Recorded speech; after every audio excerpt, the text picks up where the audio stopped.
그 두 가지 지시가 있고 난 다음에 대통령실로부터 전화를 받았습니다. 그래서 이미 그 시점은 제가 지시를 하고 난 다음 시점이고 제 기억도 그렇고 통화 기록상도 그렇게 되어 있습니다.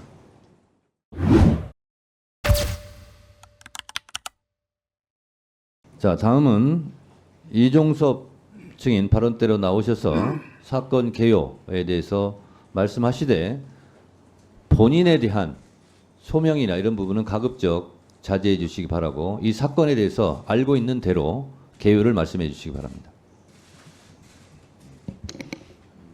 예, 저는 사실 사전에 미리 이런 말씀드릴 수 있는 기회가 있다는 것을 연락을 받지 못해서 급하게 메모한 걸 중심으로 해서 말씀을 올리겠습니다. 먼저 군 작전간에 안타까운 희생자가 발생한 점에 대해서 참으로 송구하고 다시 한번 안타까운 마음을 전합니다. 아울러 고인의 명복을 다시 한번 빕니다.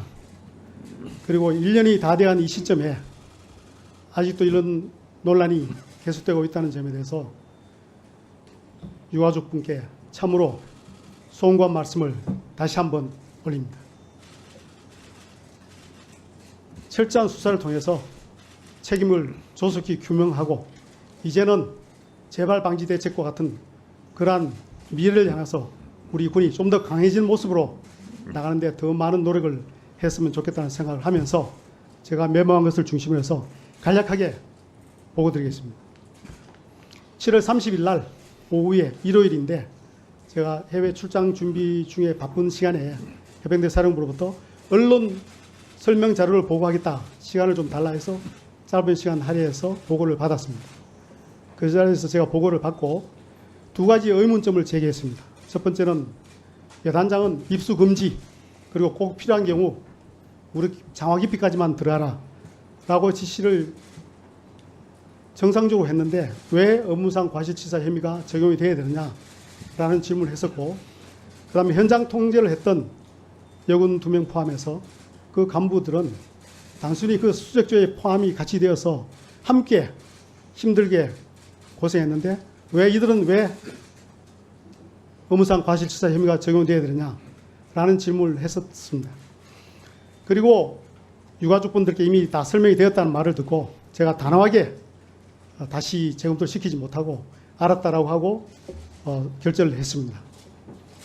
그리고 다음 날 31일 날 제가 11시 12시 직전에 해병대 사령관에 전화해서 이쪽 보류를 지시를 하게 됩니다.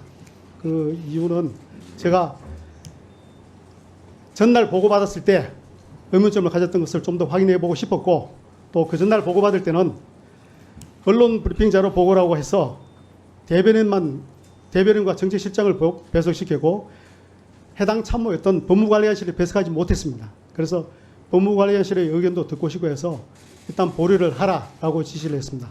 제가 볼 때는 그 사후에 검토하긴 하지만은 이첩 보류를 지시한 것은 적법한 지시라고 저는 확신을 하고 있습니다.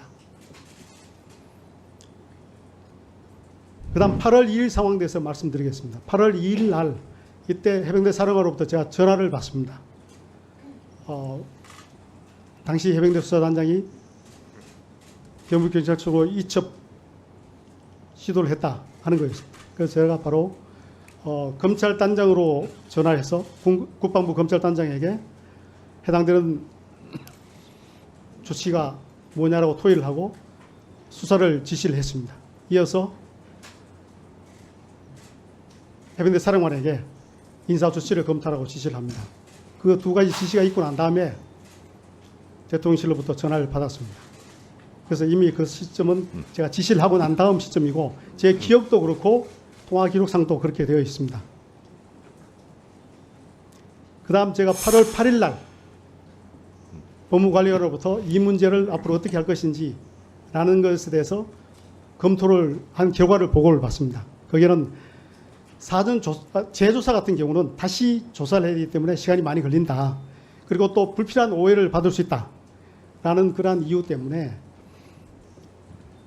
해병대 수사단의 상급지대인 국방부 조사본부에서 기존에 해병대 수사단에서 조사한 것을 가지고 다시 한번 검토를 해서 타당한 결론인지 필요한 부분에 대해서 좀 더 보완해서 어차피 경찰로 넘어와서 경찰 수사를 하게 될 거니까 그래서 경찰로 이첩하자라는 식으로 보고를 하게 됩니다. 그래서 제가 승인을 하고 8월 9일 날 국방부 조사본부장과 수사단장 불러서 지시를 합니다. 재검토를 하라라고 지시를 하고 그 이후에 8월 20일 날 재검토 결과 보고를 받습니다. 그래서 2명은 혐의가 특정이 됩니다. 그래서 피의자 신분으로 기재를 하고 나머지 2명은 제가 처음에 보고할 때 지적했던 초급 간부 2명, 초급 간부라고 표현은 다를 수는 있지만은 중위 1명과 상사 1명입니다. 이 2명은 아무리 봐도 혐의 단정할 수 없다. 그 2명은 뺍니다.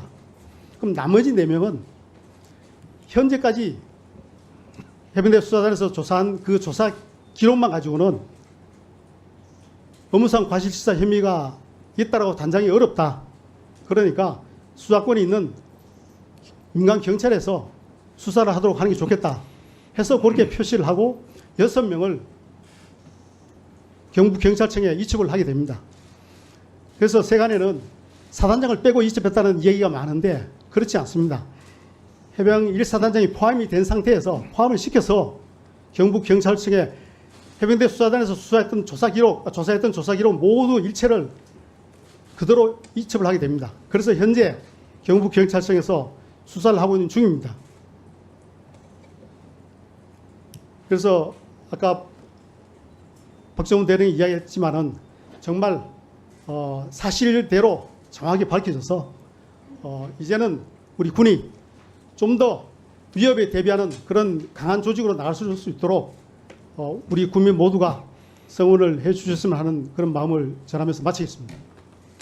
네, 수고하셨습니다. 자리로 돌아가 주시기 바랍니다.